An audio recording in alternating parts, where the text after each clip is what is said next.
Programme میں اس وقت میں جوائن کر رہے ہیں سینٹ میں پاکستان تحریک انصاف کے پارلیمانی لیڈر بیرسٹر علی ظفر صاحب. سینیٹر صاحب السلام علیکم, بہت شکریہ پروگرام میں جوائن کرنے کے لیے.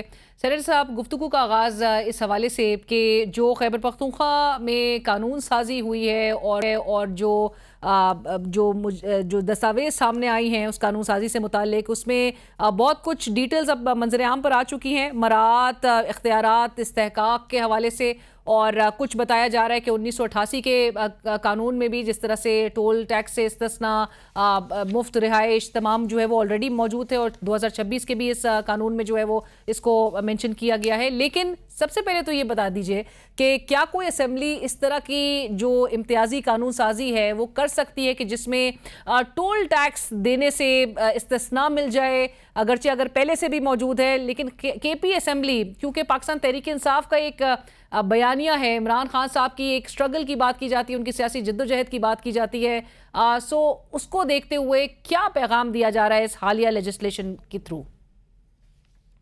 دیکھیں, آج ہی مجھے معلوم ہوا اس لیجسلیشن کا. پہلے تو جب انکشاف ہوا تو شاید سمجھ نہیں آ رہی تھی کہ قانون ہے بھی کہ نہیں. بعد میں جب نوٹیفیکیشن دیکھی, مجھے لوگوں نے بھیجی اور کچھ اس میں دیکھا تو سمجھ آئی کہ یہ پاس ہو گیا ہے قانون. اور اس سے پہلے کہ میں اس پہ تھوڑا سا تبصرہ کروں, میں ضرور چاہوں گا یہ کہنا کہ لگتا یہی ہے کہ یہ اپوزیشن بھی جو کے پی میں بیٹھی ہے اور حکومت کے جو اراکین تھے ان سب نے مل جل کے ہی پاس کیا ہے, کیونکہ اس کے اوپر کوئی مجھے کبھی ڈیبیٹ نہیں نظر آئی یا مجھے کوئی شکایت نہیں نظر آئی, کسی نے میڈیا پہ اس کی بات نہیں کی, عوامی بحث بھی رہی ہوئی. بالکل, تو یہ لگتا یہ ہے کہ یہ کنسنسس سے ہی ہے, بیکاز سب کو اس کے بینیفٹ مل رہے تھے, اس کے فائدے مل رہے تھے, تو میرے سب نے اس کو مان لیا. سو اپوزیشن اور حکومت نے مل کے یعنی کہ سیم پیج پہ نظر آتے ہیں ان مراعات کو لے کے, رائٹ؟ لگتا ہے کہ اس صرف پی ٹی آئی اسپیسیفک آپ بات نہ کریں, یہ ایکچولی لگتا ہے کہ سب کی ہی یہ مرضی تھی.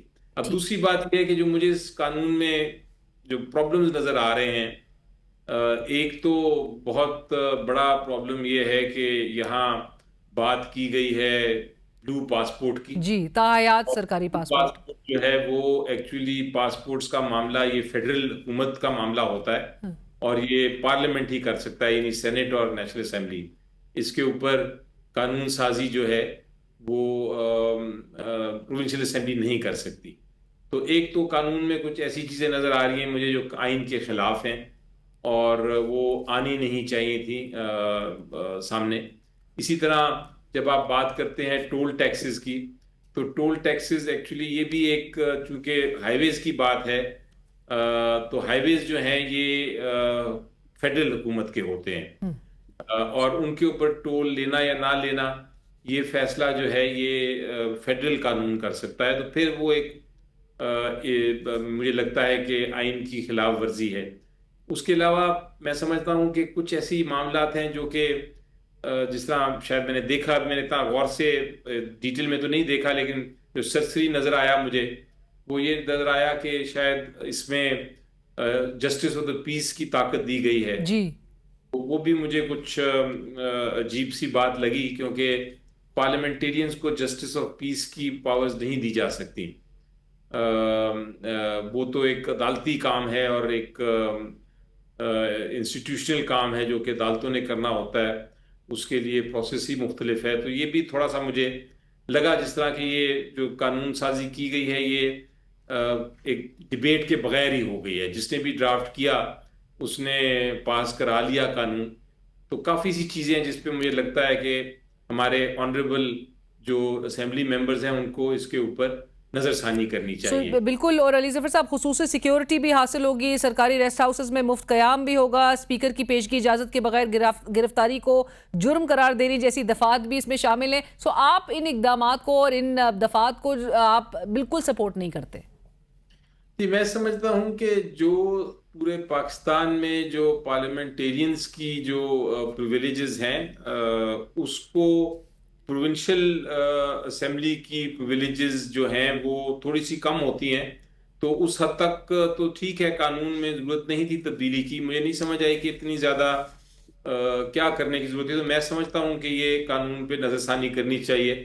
سب آنریبل پارلیمنٹیرینز ہیں اور ممبرز ہیں اسمبلی کے، ان کو الیکٹڈ لوگ ہیں، ہاں ان کو دیکھنا پڑے گا اس قانون کو، دوبارہ آ گیا ہے سامنے، پہلے تو ہمیں پتہ نہیں تھا. رائٹ. تو اور علی ظفر صاحب، قانون آپ نے سازی جس طرح سے کہا کہ اگر ہے. اپوزیشن اور یہ حکومت نے مل کے یہ کیا ہے، بٹ اپوزیشن کا نام کہیں نہیں آ رہا. اب جو وفاق کو بھی یہ کہنے کا موقع مل گیا ہے، آپ کے اوپوننٹس کو، نون لیگ بالخصوص ڈاکٹر طارق فضل چودھری صاحب منسٹر ہے پارلیمنٹری افیئرز کے، وہ کہتے ہیں کہ کے پی حکومت بننے کے بعد صوبے میں ترقی تو نہ ہوئی، لیکن دو اہم کام ہوئے. ایک یہ کہ وزیر اعلیٰ اپنی پوری کابینہ سمیت ایک تو اڈیالہ کے باہر بیٹھے ہوتے ہیں، اور دوسرا یہ کہ صوبائی وسائل استعمال ہوتے ہیں، اور دوسرا کام یہ کہ صوبائی اسمبلی میں جو یہ بل ہے اگین، اسی کو انہوں نے تنقید کا نشانہ بنایا، اور انہوں نے اس بات پہ سوال اٹھایا کہ یہ بلو پاسپورٹس حاصل کرنا، 8 ممنوعہ بور کے لائسنسز حاصل کرنا، حکومتی گیسٹ ہاؤس یا سرکٹ ہاؤس میں 3 دن مفت جو ہے قیام کرنا، یہ سب خیبر پختونخوا کے عوام سے جڑے اہم مسائل تھے جنہیں بر وقت حل کر کے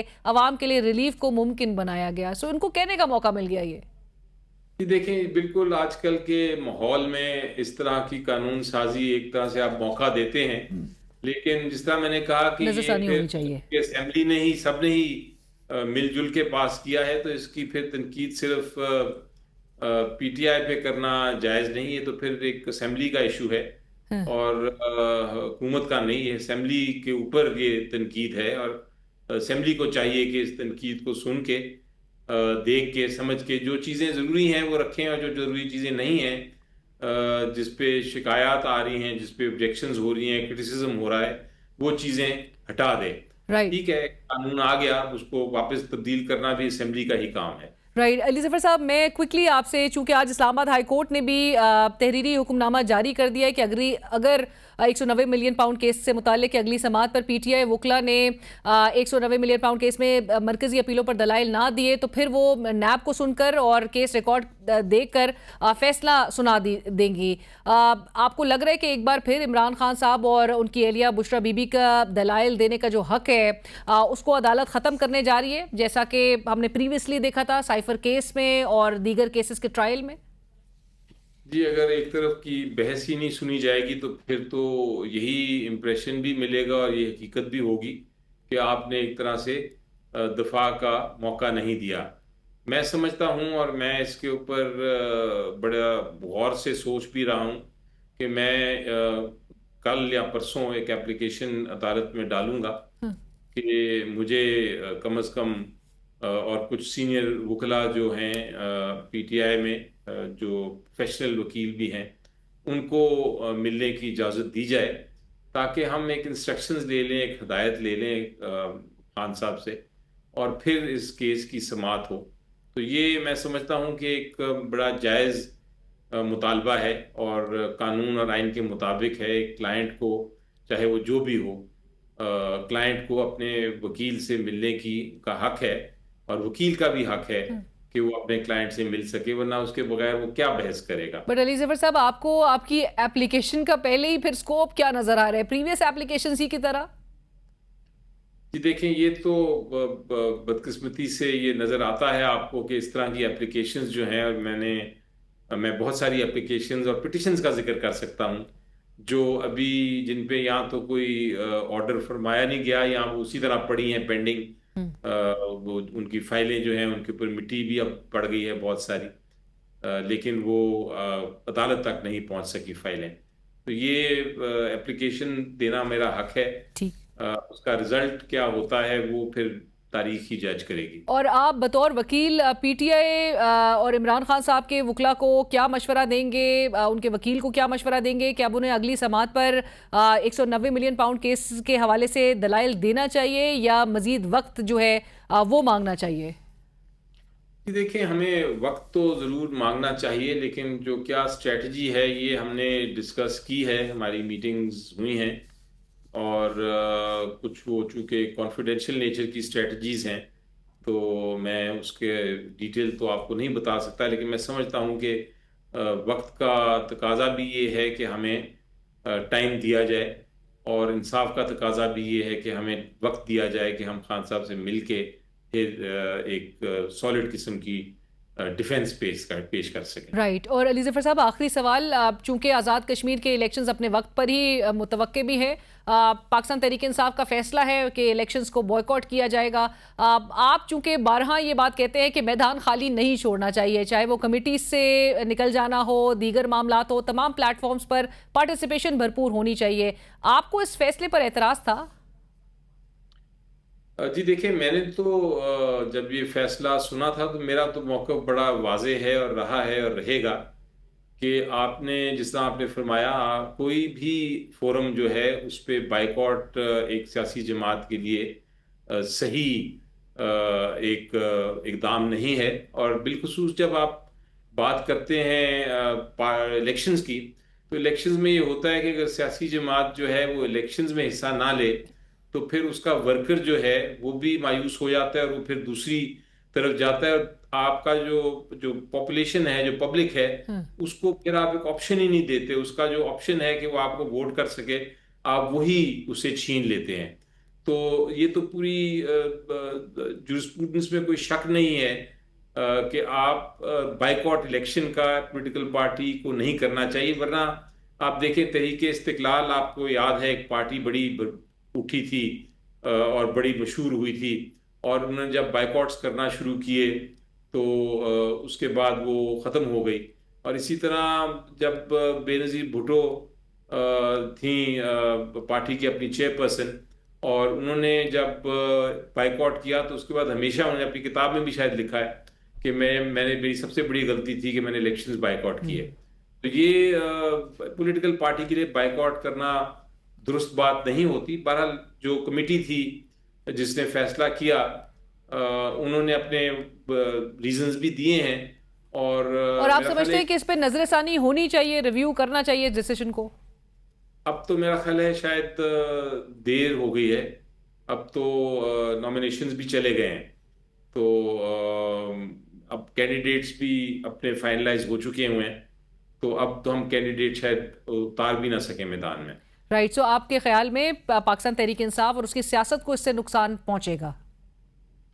جی دیکھیں، کسی بھی پولیٹیکل پارٹی کو نقصان پہنچتا ہے اور پہنچے گا اگر آپ بائیکاٹ کریں. بٹ بہرحال اس کی ایک وجہ یہ ہو سکتی ہے جو مجھے نظر آتی ہے بائیکاٹ کرنے کی، وہ یہ تھی کہ آزاد جموں کشمیر میں ایک طرح سے بہت ٹینشن ہے، اور ماحول ایسا ہے کہ اس وقت شاید الیکشن کرانا درست نہیں ہے.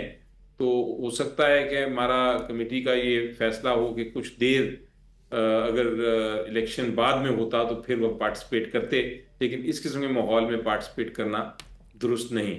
تو جو بھی بہرحال وجوہات ہیں، وجہ تھی، وہ میں سمجھتا ہوں کہ بائیکاٹ ایک طرح سے حل نہیں ہوتا مسائل کا. رائٹ. بہت شکریہ علی ظفر صاحب، thank you so much for your time. اور اسی کے ساتھ ہی کل تک کے لیے اجازت دیجیے. اللہ حافظ.